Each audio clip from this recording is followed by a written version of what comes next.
senang. Tuhan pimpinlah aku. Engkau benteng jiwaku, aku harap padamu. Kalau aku digoda, kasih-Mu memberi kuasa.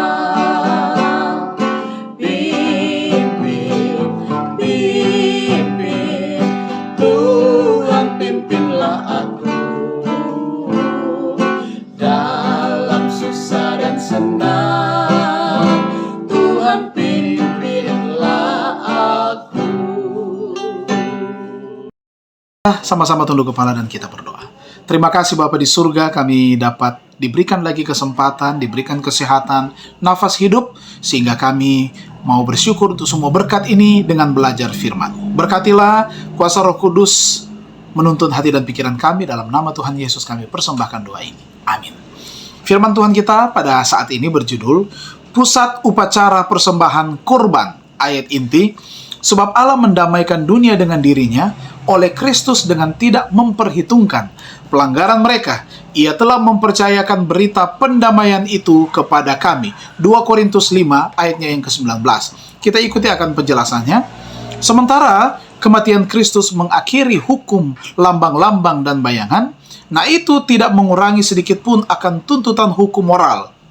Sebaliknya, kenyataan bahwa perlu bagi Kristus harus mati untuk menebus akan pelanggaran terhadap hukum itu, membuktikan bahwa itu tidak dapat diubahkan.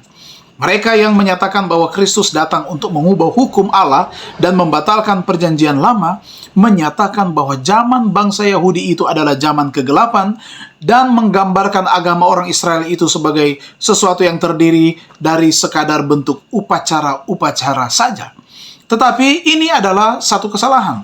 Di seluruh halaman-halaman sejarah yang suci itu, di mana perlakuan Allah terhadap umatnya dicatat, terdapat jejak yang amat jelas dari akulah aku itu. Tidak pernah ia memberikan kepada manusia penyataan yang lebih jelas tentang kuasa dan kemuliaannya daripada ketika ia diakui sebagai satu-satunya pemerintah Israel dan memberikan hukum itu kepada mereka. Di sini dinyatakan satu tongkat pemerintahan yang tidak dipengaruhi oleh tangan manusia. Dan kenyataan daripada Raja Israel yang tidak kelihatan itu amat agung dan ajaib. Di dalam segala kenyataan hadirat ilahi ini, kemuliaan Allah dinyatakan melalui Kristus. Bukan saja pada kedatangan Juru Selamat, tetapi sepanjang zaman setelah kejatuhan dan janji penebusan itu, sebab Allah mendamaikan dunia dengan dirinya oleh Kristus. Kristus adalah dasar dan pusat upacara persembahan korban baik pada zaman bapa-bapa dan juga pada zaman Israel. Semenjak kejatuhan leluhur kita, itu tidak ada lagi komunikasi langsung antara Allah dengan manusia. Bapa telah memberikan dunia ini kepada Kristus agar melalui pekerjaan pengantaraannya ia dapat menebus manusia dan membenarkan wewenang dan kesucian hukum Allah. Segala hubungan antara surga dan umat yang berdosa itu diadakan melalui Kristus. Anak Allah sendiri yang telah memberikan kepada leluhur kita yang pertama itu janji penebusan. Dia pula lah yang telah menyatakan dirinya kepada bapa-bapa Adam, Nuh, Ibrahim, Ishak, Yakub, dan Musa mengerti tentang Injil itu.